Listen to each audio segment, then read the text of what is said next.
Joining now is Aaron David Miller, Senior Fellow at the Carnegie Endowment for International Peace, former State Department analyst and negotiator. I'll ask about Iran in a moment, but on that tense call as it was described between Israel and the Trump administration, what's your take? You know, the Trump administration really doesn't know what to do, I think. They bought on to Benjamin Netanyahu's conception of what moving from phase one to phase two would involve. And now the administration is probably knocking on any door they can find in an effort to figure out how they can get hostages out. That's what the president's most concerned with, I think, and that's what he's focused on. So he broke a lot of crockery. Hamas is a terrorist organization, designated by law, foreign terrorist organization, no direct contacts, material support. But if it's in the American national interest, previous administrations has talked to bad actors before.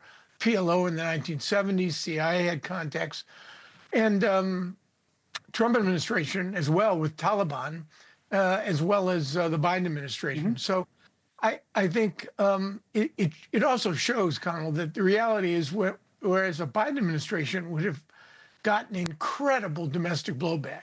Had they initiated talks with Hamas, Trump can get away with it. And right. It was you can't negotiate with a terrorist or talk to a terrorist organization. Yeah, I mean, undoubtedly that would have been said. Not being said as much now. You know, from Israel's point of view, we wonder how they see it. We actually had the special envoy for the Israeli Foreign Ministry sitting here last night, and here's what she said. Take a listen. But ultimately, what President Trump has done is given Netanyahu the confidence to do what he needs to do to end this war and get the hostages home. Whereas in Israel, there's really an understanding that with the previous administration, Netanyahu was fighting with his hands tied behind his back. What would you say about that, Aaron, that, you know, Netanyahu and his people think they're in a better place now?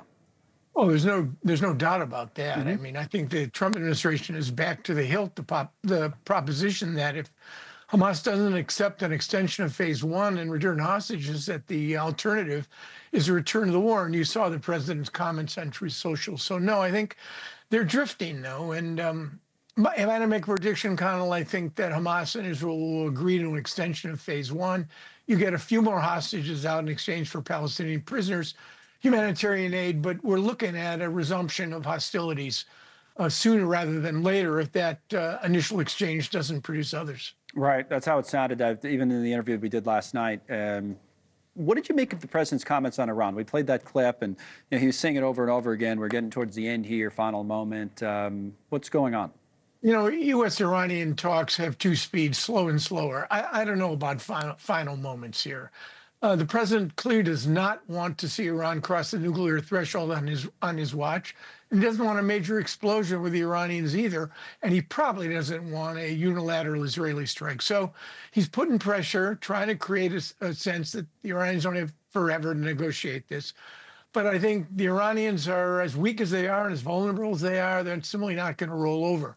Again, if I had to make a prediction, I think you probably see within the next several months, channel, probably discreet and quiet, opening up between the U.S. and Iran, if the Iranians permit it, because right now they're opposed to direct negotiations. Okay, Aaron, as always, thank you for your analysis. Aaron David Miller with us. Thanks so much for watching. Just go to joinnn.com to find News Nation on your television provider. And don't forget to click the red subscribe button below to get more of News Nation's fact-driven, unbiased coverage.